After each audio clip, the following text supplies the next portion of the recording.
Hi everyone, and welcome to this ILB Labs webinar on unlocking climate alignment. My name is Stéphane. I'm heading the research programs on sustainable finance at Institut Bachelier. The topic today of our session is integrity, usability of the methodology for portfolio alignment. Before I give the floor to Nestor and Gabriel to present the lab's work and deep dive into alignment methodology, and also ahead of the interesting and great lineup we have today with Miruna, Iban, and Leo for our roundtable, I'd like quickly to stress the importance and the impact of the ILB work on alignment and specifically for financing the auto sector. What is at stake today is not the future of mobility, or is not the future of the automotive industry. What is at stake here when we are talking about unlocking climate alignment in the financing of mobility is the future of our climate. Decarbonizing mobility is the most powerful leverage to shift the global energy equilibrium and trigger the end of fossil fuels dominations. Greening the automotive industry can have more climate impact than any other lever of actions, more impact than phasing out coal globally. The figures to support such opinions are quite robust. Global transportation sector accounts today for about 60% of the nearly 100 million barrels of oil needed every day. Greening the automotive industry could displace up to 3 million barrels of oil per day by 2030, and this number could rise to 10 million barrels per day in 2040. This will drive a significant reductions in oil demand that will dramatically challenge the economic model of the fossil fuel industry. The good news is that such outcome also drives many other benefits. Environmental ones, of course, with air pollution reductions, but it also has energy security and economic stability benefits. In conclusion, green mobility financing is key, providing we use the right methodologies. It is the most potent ally to shift the global economic model away from the fossil fuels. Thank you, and straight to the Gabriel and Nestor presentation with no further ado. Great, thank you to Stéphane. Good morning, everyone. So we're here with you approximately for about 25 minutes to introduce you briefly our innovative methodology for making climate alignment of portfolio. So why it is innovative, just for telling. So at the time of development, no methodologies were available on the market to simultaneously meet the requirements of the specific asset class and the granularity needed for automotive credit personal lines. So here, please bear in mind that we take as an illustration the automotive credit portfolio, but this methodology could be replicated to other sectors and other asset classes as well. So let's take another look on the agenda before starting. So first, we will have a look on why and how to conduct a portfolio alignment exercise. Then we will highlight some preliminary steps to make portfolio climate alignment. And then we will dive in the alignment methodology through the illustration of the the automotive credit portfolio. And then we will outline some elements that could be implemented to enhance the robustness of the alignment approach. And eventually we will present to you some modeling that you could make to model decarbonization levers. And here it would be especially on the automotive sector. So why and how to conduct a portfolio alignment? So first, let's provide some background to tackle climate change. The international community converged on an agreement in 2015 called the Paris Agreement. So this agreement established a climate target aiming to limit global temperature rise to 1.5 degrees by the end of the century. Pursuing this goal, as outlined in the agreement, required achieving a balance between human-made emissions and human-made removals by the mid-century. So this declaration marks also a turning point for finance, since it highlights the critical role of financial institutions in addressing climate change through notably the alignment of financial flows with low-emission pathways. So in this context, a financial institution that participates in a process aimed at contributing to all objectives of the Paris Agreement is undertaking what we call climate alignment actions. Progress towards climate alignment could be achieved through various methods, methodologies, and approaches. So here, please bear in mind that our methodology will specifically focus on portfolio alignment. So you would ask, what is a portfolio alignment? Portfolio alignment could be defined as the consistency of a financial portfolio with a given trajectory that limits global temperature rise under a specific level, usually taking 1.5 degrees norms. And here, our methodology could be broken down into 4 steps for portfolio alignment. So as you see on the screen, the first step is assessing the carbon footprint related to your portfolio. The second step being to select one or several climate transition scenarios. And then the third step being to transform these scenarios into benchmark for the portfolio. And then having those elements, you could provide some alignment to your portfolio. Here we will make the alignment basing on a methodology from the SBT, science-based target, called sectoral decarbonization approach. So now you have the overview. So now let's see and dig the preliminary steps for climate alignment. So the first step of portfolio climate alignment is to conduct an assessment of the related carbon footprint of the portfolio.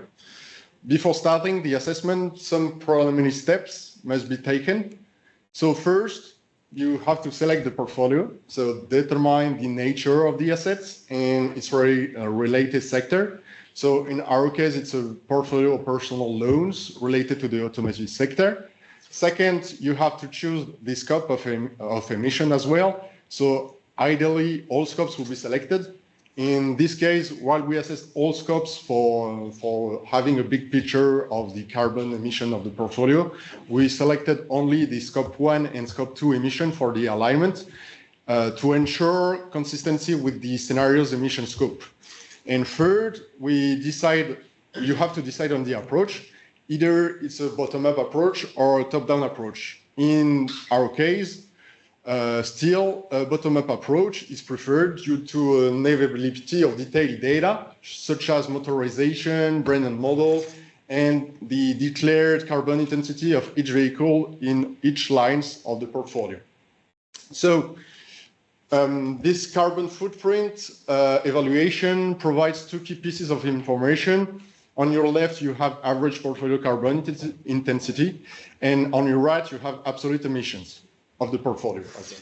So in our case, we use the average portfolio carbon intensity, which reflects the average emissions of all vehicles within the portfolio to conduct climate alignment. However, you have to bear in mind that with other alignment methodologies, you could replace the use of this intensity metric with the absolute metric, so the absolute emission.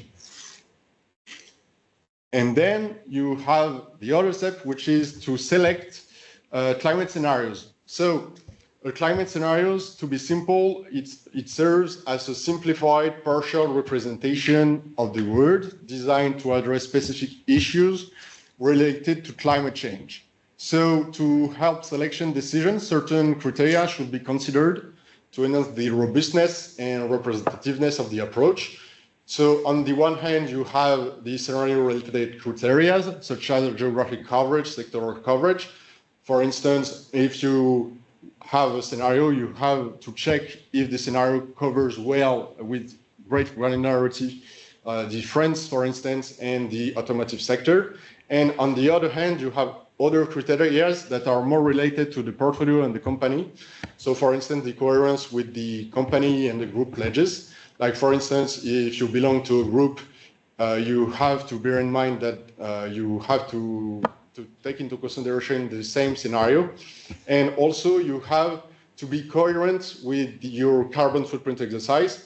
Since if you make your assessment of your carbon footprint in CO2, you have to check also a scenario that is covering only CO2 and not CO2 equivalent.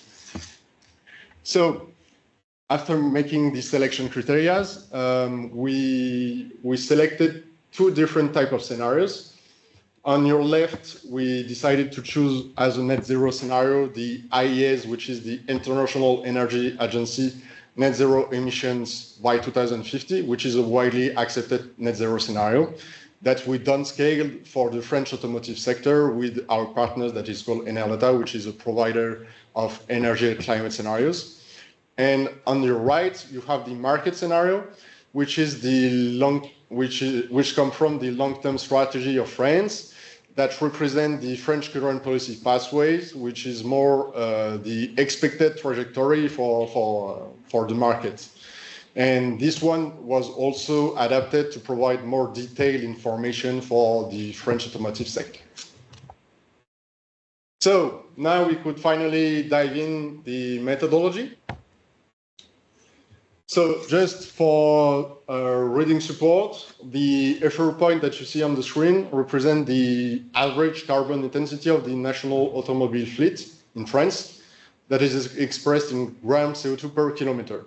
So this metric is provided by the scenario and it allows us to compare it to the emission intensity calculated on the preliminary steps of our approach. And then what you see on the screen, which is the gray curve, is the representation of the benchmark, which is the national automobile fleet, and its expected evolution with the current policy scenario. And now what you see on the screen is now the green curve, which represents a net zero path for the national fleet, so the benchmark of our portfolio. So after making that, we will introduce another point, which is the portfolio. So which represent the average carbon intensity of the portfolio fleet. So just to say, we made some adjustments to match with the actual emissions of the scenario. Since for the portfolio, we based our computation with data that comes from manufacturers, and then they don't reflect quite well the actual emissions. And we put some adjustment on it to make the match between the portfolio and the scenario data. So then we will use what we saw earlier. So we assume that the portfolio will have the same decarbonization rate than the benchmark, which is the national fleet of France. So for instance, for 2030, if the benchmark is making minus 30% of carbon intensity, then the portfolio will make also minus 30% by 2030. And then the dark green curve represent the target trajectory that indicates the path that the portfolio must follow to align with the net zero trajectory. So to construct this curve, we applied our methodology that is inspired by the sector decarbonization approach that we talked earlier, which aims for the portfolio to gradually reach the same value as the benchmark net zero endpoint by 2050. So for instance, we took as an illustration France. So unfortunately, zero by 2050. But if we take as an illustration another country with a net point of 10 grams CO2 per kilometer by 2050, then the portfolio have to reach the 10 grams CO2 per kilometer at 2050 as well. And then what you see on the screen is the gap between your expected trajectory for the portfolio and the curve that has to follow the portfolio to make net zero consistent, make a net zero consistent trajectory. So it will be a trajectory effort that the entity has to implement to make it happen. So now we will show you how to enhance this methodology and its robustness. So you could have several analyses, several exercises, but here we want to stress out 3 different elements. First one being to conduct backtesting by comparing the emission strain between the historical actual portfolio and the historical theoretical portfolio. But you have also sensitivity analysis that could be conducted on either structural scenario assumptions, such as the phase out of ICE vehicles until 2035 made by the European Union, and either sensitivity analysis on scenario variables, such as the proportion of biofuels incorporated in fuels, for example. So for the presentation, we show you an illustration of what could it be for the automotive sector for a sensitivity analysis. So the sensitivity analysis allows us to evaluate how changes in scenario parameters would affect the projected emission of the portfolio, assuming always that the portfolio continues to follow the same trend as the current policy scenarios. And what you see on the screen, so the worst case scenario involves maintaining the status quo, while the best case scenario aligns with the net zero consistent situation. So in this analysis, one scenario assumption has been assessed, so the phase out of ICE cars in the European Union. Initially planned for 2035, we consider here a postpone of it to 2040. And additionally, 2 other variables have been assessed, which are the energy efficiency of vehicles, focusing on the rate of reduction in vehicle consumption, and the rate of biofuels incorporation in hydrocarbon fuels. So, for instance, this sensitivity analysis reveals that in the worst case scenario, the energy efficiency variable could have the most detrimental impact on the portfolio's trajectory. And conversely, in the best case scenario, it could have a positive effect on the portfolio trajectory. So after talking that, I will let the stage to Gabriel to introduce you how to model decarbonization levels. Yes, thank you very much, Nestor. So now we are going to talk about what we are able to do with the output of the methodology that Nestor just mentioned. So here you can see on the screen two curves of alignment for 2 imaginary country portfolio. So country A and country B, country A, country B. And what you can already see is that because we use specific country-specific scenario, we are able to have different shape of overshoots. So that's the red area between the 2 curves. And this is very interesting for portfolio manager in order to design the action plans in the future and trying to prioritize action plans. So this is different because we have, of course, in the scenario, different local regulation that are in force. We have also the mix, the electricity mix, which is going to be different also for every country. You have also a car fleet characteristic, such as the car age or the motorization in the fleet. And of course, you have also the incorporation of biofuel into the mix. And all those variables will lead to different shape of overshoot. And now it's quite interesting to try to understand more than just the shape, what is inside this overshoot and how to decompose it. So to do it, we can use the Kaya identity. So in the beginning of the 90s, the Japanese scientist Yoichi Kaya used this identities equation to show the relationship between economic variables and also the energy use and the environmental impact. And he does that by decomposing the CO2, the absolute emission, within in several factors. So you have, for example, here the global definition with the population, the GDP per capita, the energy intensity, and the emission factor. So that here you have 4 factors to break down the CO2 emission.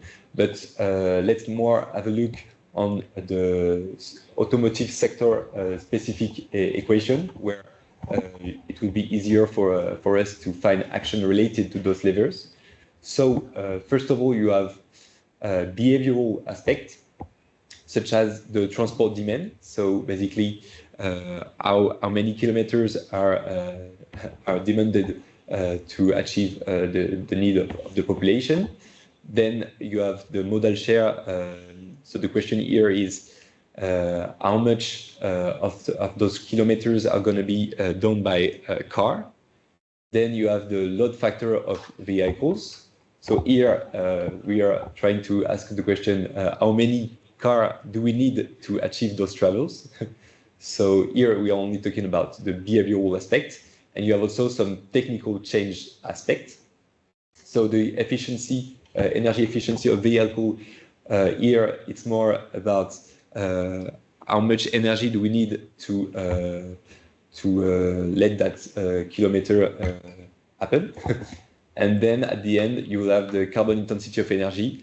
So how intensive in terms of carbon is your energy. So now that we have this tool, this analytical tool to break down the emission, we can go back to our case.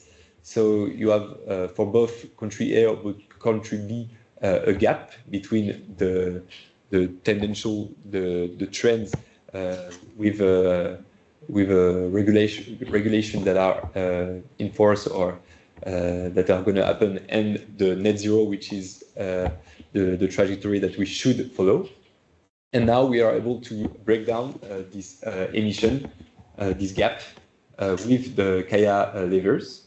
So one way to understand this graph is to understand that it's the proportion of how much each of the decarbonization lever, each of those levers, these Kaya levers, are needed in order to overcome the gap between the two scenarios. So if we take a concrete example, because this is quite theoretical at this stage, for country A, in 2035, you will need an improvement in carbon intensity will actually improve and have an impact on 40% to help bridge the gap, while for country B, the scenario is quite different, where you can see that after 2045 or 2050, the carbon intensity of energy doesn't play a huge role on the gap emissions. So now that we understood that there are not only different origins, not only different shapes, but also different origins, and it will help, of course, to help the portfolio manager to make an action plan that is more efficient. And now, yeah, so we will talk about these action plans. As you know, implementing or designing the action plan is not costless. So I think we can all agree on that. So to help prioritize and have a look on what action can have the bigger impact, we can actually think of action related to each of the levers. If we take the example of a modal share, you will have, in the perspective of a bank, a bank could help incentivize its customer to choose other way of transportation for some of the travel. So this might be one idea. You can also think about transport demand with an action to help reduce the demand for a kilometer and and maybe have a specific pricing based on each of those factors. And okay, so now this is a lot very, let's say, theoretical. Now we need to talk more, I think, practically. And for that, I think I will now let the floor to the roundtable to talk about the subject, how can climate alignment be leveraged by the various stakeholders. So now I'll let the floor to João to introduce the roundtable. Thank you.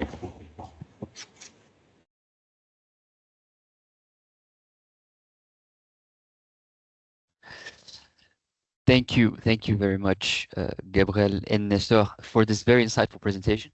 It's always a pleasure to see you present this subject with great passion, one that you have been working on for a long time. So thank you everyone for connecting, all the participants. My name is João Sertã. I am the head of the ESG Lab at the Institut Bachelier. For those who don't know, the ESG Lab is a dedicated cell to research and development within the Institute, and we leverage the academic expertise of the Institute to develop very operational solutions with our partners, and this methodology was developed in that context. I have here with me today three the experts on the field to discuss this subject on this roundtable. First, we have Iban Olaondo, who is deputy head of the unit for sustainable finance of the Direction générale du Trésor, so the French Treasury. So he will be integrating into our discussion the perspective of the regulator. The regulation around these topics are obviously a huge issue, a very key topic for all actors. We have also Miruna Senciuc, who is Chief Sustainability Officer at BNP Paribas Personal Finance, who is our longtime partner on this subject. We've been working together on this subject for well over 3 years now. So it's a pleasure to discuss this subject with you, Miruna, and work together with you on this. And finally, we have Léo Larivière, who is Advocacy Manager for the Automotive Transition from Transport and Environment, which is a think tank dedicated to develop policies and ideas to ensure the decarbonization of the transportation sector. Thank you very, very much for accepting the invitation to come. Before we get into the questions, I'd just like to tell all the participants that if you do have questions about the discussions or about the presentations, please do drop them on the chat. We won't be taking questions today, unfortunately, throughout the session due to a lack of time. We have a lot of ground to cover, but we will get back to you over email after the session. We have your email address because you have all registered, so we have your email address. So without further ado, let's kickstart this roundtable, and I'll start with you, Iban. So to start this roundtable, can you please give a brief overview of the main regulations that are in place today related to sustainability and sustainable finance that impacts and are related to this work? Yeah, and thank you for the invitation. So as you know, the EU has set ambitious targets of 55% emissions reduction by 2030 and to reach climate neutrality by 2050. So that will require all economic sectors to align with such goals. So the role that financial institutions can play in this whole of economy transition is key, given the magnitude of financing needs and the many services you offer through capital allocation or advisory services, for example. So this is why a particular focus has been put on the financial sector in the European legislative framework through the Sustainable Finance Action Plan, which dates back to 2018. So we started with rules on transparency regarding ESG financial products with SFDR, and by setting a standard on what would be considered as green with the taxonomy. Then we moved to transparency from companies' sustainability profile and transition efforts with the CSRD, which should facilitate access to transition finance by EU companies and support companies' efforts in defining their own sustainability strategies. For financial institutions, the European standard setter, the EFRAG, will develop sector-specific standards that will further specify and tailor the requirements to the specificities of finance. So work is underway, and such standards will be published by 2026, probably. So one of the core tools provided by the CSRD is the transition plans, which is designed to facilitate the assessment of companies' alignment on climate goals by financial institutions. So the CSRD developed a specific standard on transition plans, disclosure requirements E11, that includes elements on emissions reduction targets, decarbonization levers, and quantification of investments associated with the transition plans, as well as progress regarding its implementation. So the transition plans, which will be audited, is not mandatory under CSRD, as a company can choose to indicate it does not intend to adopt such plan. Why this? Because CSRD is only a directive about transparency, and the transition plan must first and foremost help investors and analysts understand the undertaking's mitigation efforts and whether it is aligned with climate goals. But, and there's a but, the recently adopted CSDDD, so the due diligence directive, which will eventually cover companies over 1,000 employees and over 450 million turnover, will make it compulsory to adopt a transition plan and to put it into effect on a best effort basis. So any plan published according to the CSRD format will be deemed compliant. A supervisory authority will be in charge of verifying whether a transition plan has been adopted. So financial institutions which are subject to the CSDDD will thus be required to adopt a transition plans and explain how their activities will align with EU environmental objectives. Moreover, there are also prudential regulations that are applicable to financial institutions, such as banks and insurance, and they were reviewed at the end of last year. They now include the development of a transition plan by financial institutions to manage ESG risks. So as you know, these regulations do ensure that financial companies do manage their risk properly in order to preserve financial stability. So for banks, the newly adopted directive on capital requirements, so CRD6, ensure that banks put in place a proper management of ESG risks, in particular climate risks, as well as the transition plans associated with the management of these risks, including those related to the possible misalignment of their business model with the objectives of the EU. So this transition planning exercise is not easy, and the large scope of sectors and activities covered by financial institutions makes it even more complex. So from our side, we expect market-led initiatives such as the UNEP-FI-led Net Zero Banking Alliance to develop approaches to climate alignment and support the design of credible science-based targets and transition strategies for financial institutions. And we expect a large adoption by market players. Perfect. Thank you so much, Iban. I think it's very clear the way you put it. You mentioned these key regulations, CSRD, CS3D, and CRD6, and I think illustrates how these are all complementary to each other within the taxonomy as well. Oftentimes, I think the perception is there's too many regulations. What do we do about it? But effectively, they are complementary. There's a reason behind each one. To turn to you now, Miruna, to get a bit of your perspective, can you please explain to us the importance of having such a granular approach on the analysis when we analyze, obviously taking the country-specific approach and then using the methodology, bottom-up methodology to estimate the carbon footprint, and how that has allowed you to integrate a robust decarbonization action plan? Hello to all. Thank you also for the invitation.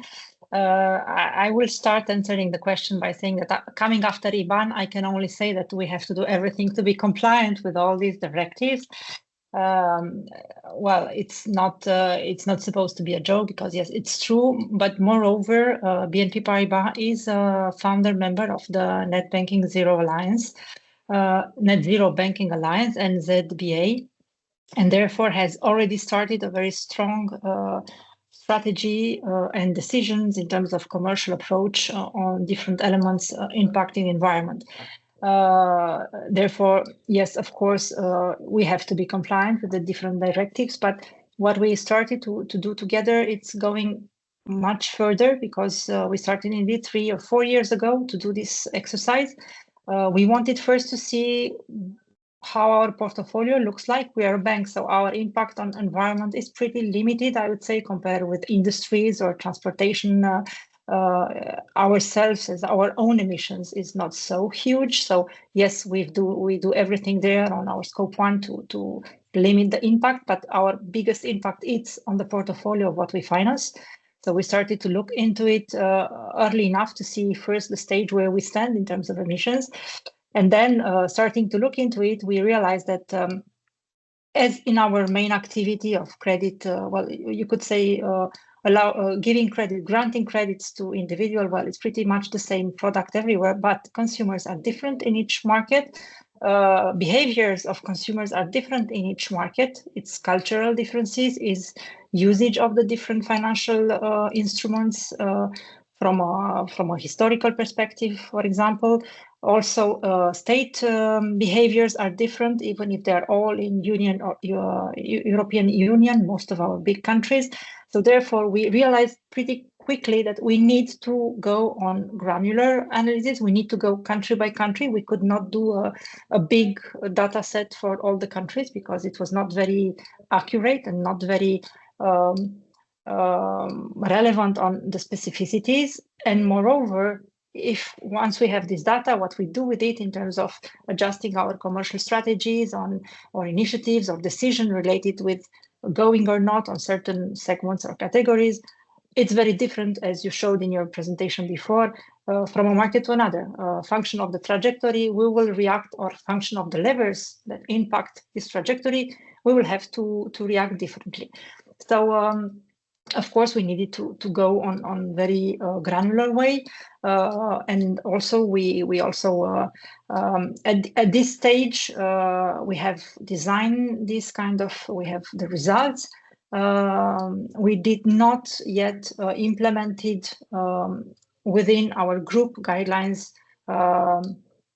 a decisionary action plan. I would say we have the data, we know where we want to go 2050, and the next step is precisely this one in our strategic plan, is to see, okay, what do we do, function of each country trajectory, to decrease this or to diminish this gap that we have seen in your presentation.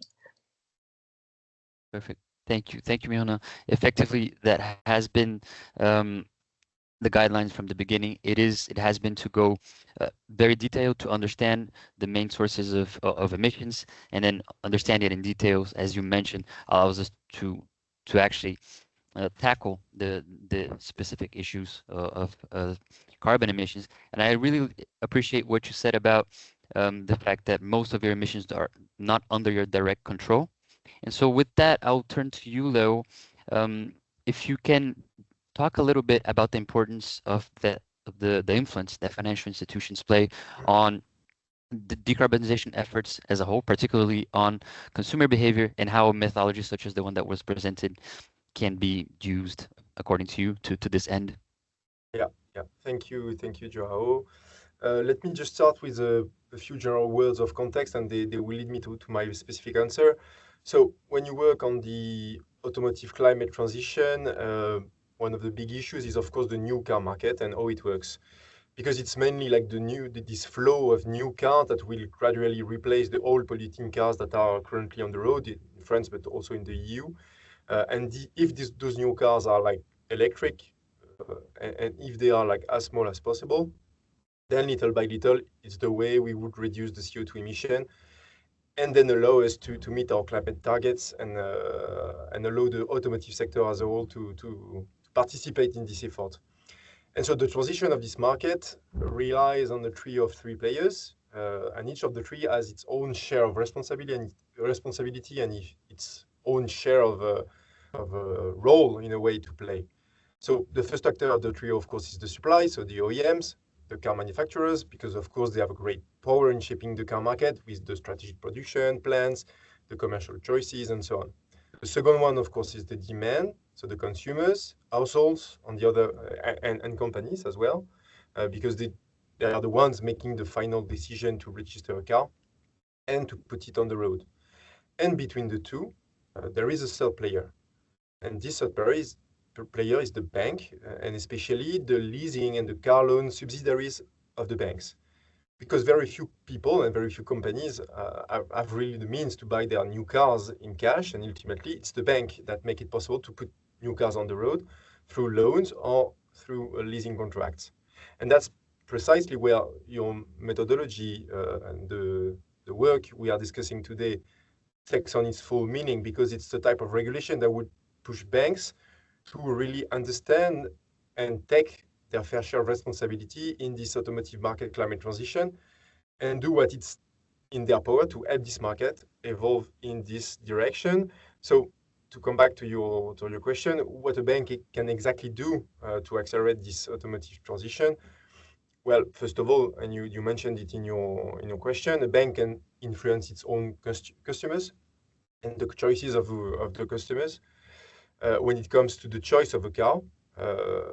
And first of all, you can work on your financial offers and make one type of car more or less competitive in comparison to another. And this is especially true when it comes to leasing deals. And this is a major issue for BEV, because as the customers, one of the driving forces behind changing my habits, switching to BEV, is that I would benefit from a good financial condition to do so. So this is the first point. The second one, of course, is the fact that a bank have a role to play in advising the client. And when it comes to BEV, unfortunately, there is a sea of fake news out there. And as a result, people and companies are really often afraid to make the switch.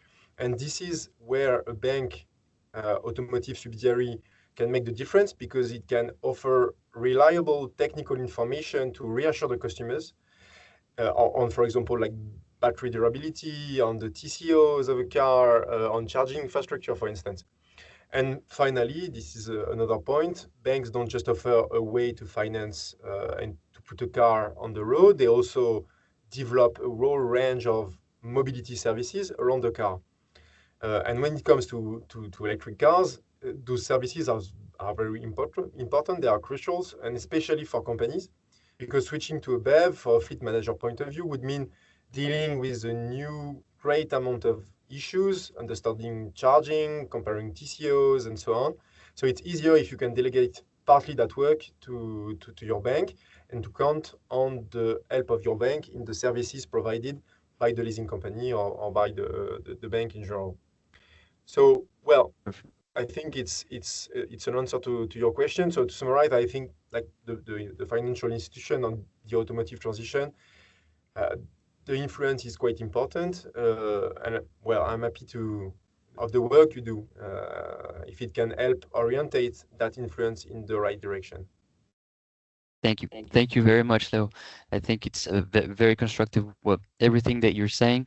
I really like what you're saying about the different services that can be provided around. These are obviously have been topics that we have discussed throughout the work that we have conducted, and obviously it is not up to all financial institutions to solve the issue of climate change at large, but all actors do have their role to play. So let's go into a second round of questions for each one of you, where maybe we'll render things a little bit more concrete. And I'll start again with you, Iban. You mentioned several regulations just before. I was wondering if you could develop a little bit on how the alignment methodology that was presented can help regulators overcome some of the challenges with implementing these regulations. You mentioned particularly transition plans, and also certain areas which are not very prescriptive today of the regulations. How do you think climate alignment methodologies insert themselves into that dynamic? So since 2018, we have put a certain number of policies to identify what is green and quantify exposures to carbon-intensive sectors. The CSRD exercise, and in particular, the exercise of transition plan, is a complementary exercise and will allow financial institutions to explain how they align their business model with the EU objectives, as I said, to better identify the role they can play on the transition of the economy. Because as Miruna explained, these are not financial institutions' own emissions. So as it stands, the framework is not prescriptive as to which precise elements the transition plans has to integrate or which methodologies to use. This gives a lot of leeway for financial institutions to develop alignment strategies that are adapted to their own business models and clients. So what is certain, however, from our point of view, is that serious work has to be conducted to ensure that the claims that are made in the transition plans are sufficiently solid and documented. So in this context, we expect the market to use external frameworks or develop and implement their own tools to assess the transition of their clients and to manage the transition of their portfolios.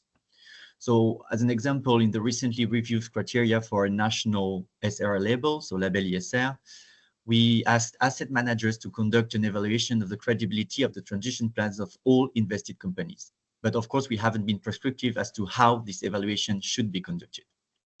At bank level, we understand that the target setting exercise is more complex, usually achieved through portfolio alignment, but a lot of choices remain regarding the type of financial products covered, the definition of value chain, the use of certain pathways, or the kind of metrics which are used. The transportation sector has been identified at EU level as one of the high impact climate sectors and was one of the priority sectors targeted by the Fit for 55 package that was published by the Commission. So in France, according to our estimates, at least 10 to 20 billion additional investments are needed annually in the sector of transportation. So the work that is being today presented by the Institut Bachelier represents a good example of a methodology which can be used to achieve the exercise of target setting by financial companies in one of the priority sectors for the transition. And we think it will contribute to the robustness of transition strategies of all financial institutions. Perfect. Obviously the point that you mentioned on selecting certain hypotheses and what certain criteria that were discussed by Nestor during the presentation. What scopes of emissions do we integrate, and how we are limited to a certain extent to be compatible with the scenario for the exercise that we decided to develop. And these are all key topics, I do believe. To stay on this vein of remaining very pragmatic, very solutions-oriented, I'll turn again to you, Miruna. Can you please describe some of the practical use cases within BNP Paribas Personal Finance that have been already put in place, thanks to the work that we've developed together, and others that are also in the pipeline and yet to come? Yes, of course. So I will start from what Leo said, that we need to have good financing conditions for the customers in order to be able to help them to buy a vehicle. Usually, quite often, at least in our case, this is a mandatory asset in order to be able to go to work or really to carry out the day-to-day activities. So in a very complicated period with quite significant interest rate increase in the last years, it was key for us to continue to support our customers, to continue invest in the sustainable assets, which are more on either hybrids on electric cars.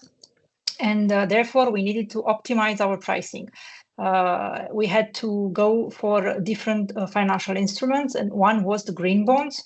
Going to a green bond, then you have to be able to provide serious and very robust reporting in order to justify what we put there in the green bonds. And with all the works that we have done together, this was possible. So that's something that we've already did, and we will continue to do in order to be able to continue to support our customers.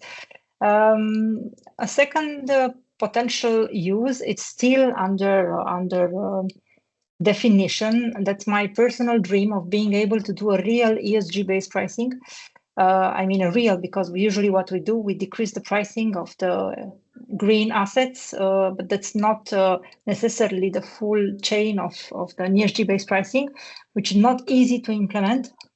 But in order to be able to do that, we need to integrate all the emission-related metrics that we've developed or still under development into the risk assessment that we already do, and the different investment decisions of our customers. So that's something we are working on for a future, still to be defined.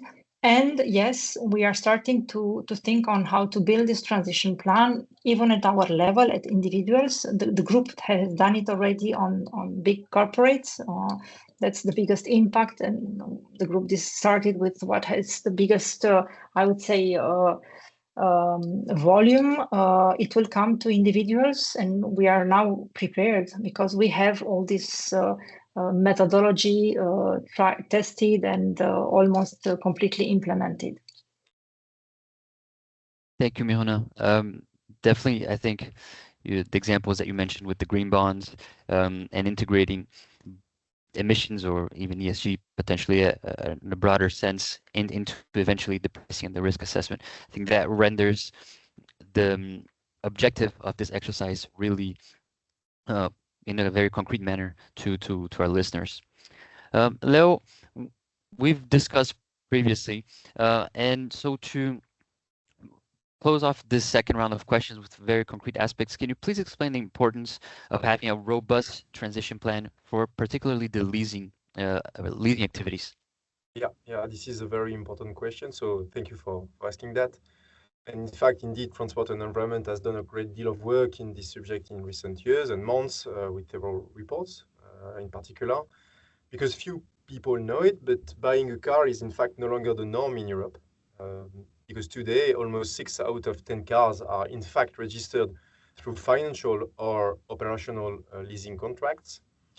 So it means that leasing companies and their parent bank have a huge influence on the shaping of the automotive market, and then a major responsibility in the automotive market climate transition, of course.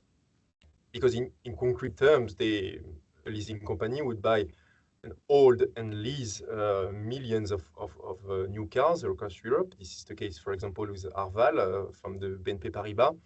And so it clearly participates in shaping the new car market flow. But there is something else, because those millions of leased cars end up quickly on the second-hand market. So in a way, the BEV transition of middle-class households, of small companies, really rely on those second-hand leased cars, and so depend on the activities of leasing companies in the first place. So I already covered a bit the power of a leasing company over its customers, over its clients in my first answer. But so there is, in our opinion, a great deal of progress to be made when it comes to putting together comprehensive and financially attractive leasing deals to encourage the clients to switch to BEV. But there are also progresses to be made in terms of client support, to advise, to help the transition, to create a range of e-mobility services around this transition. There is also maybe a great deal of influence to be highlighted as well on the offer, on the car manufacturers, because in a way, a leasing company is one of their top clients. And because every year they will buy thousands of cars, and it gives definitely a market power over the production strategy of the big OEMs. So, well, to conclude, I'm convinced that we need to continue the work and the work you're doing at the Institut Louis Bachelier, and to adapt it to the case of leasing, because we definitely need this type of methodology to align the leasing sector as well, business model and strategic plans to our national and European objectives and climate objectives. Perfect. Thank you, Leo. Yes, it's definitely a key issue, leasing. One of the aspects that wasn't talked about during the presentation, didn't have enough time for that, but it was there's always a difference when you do an analysis over the market, and the analysis that we did was based on the market, because it was corresponded better to the portfolios that we were working with. But the incoming vehicles are obviously the future of the fleet in the coming years, which are going to be responsible for a very significant portion of the decarbonization efforts. So we have 5 minutes left.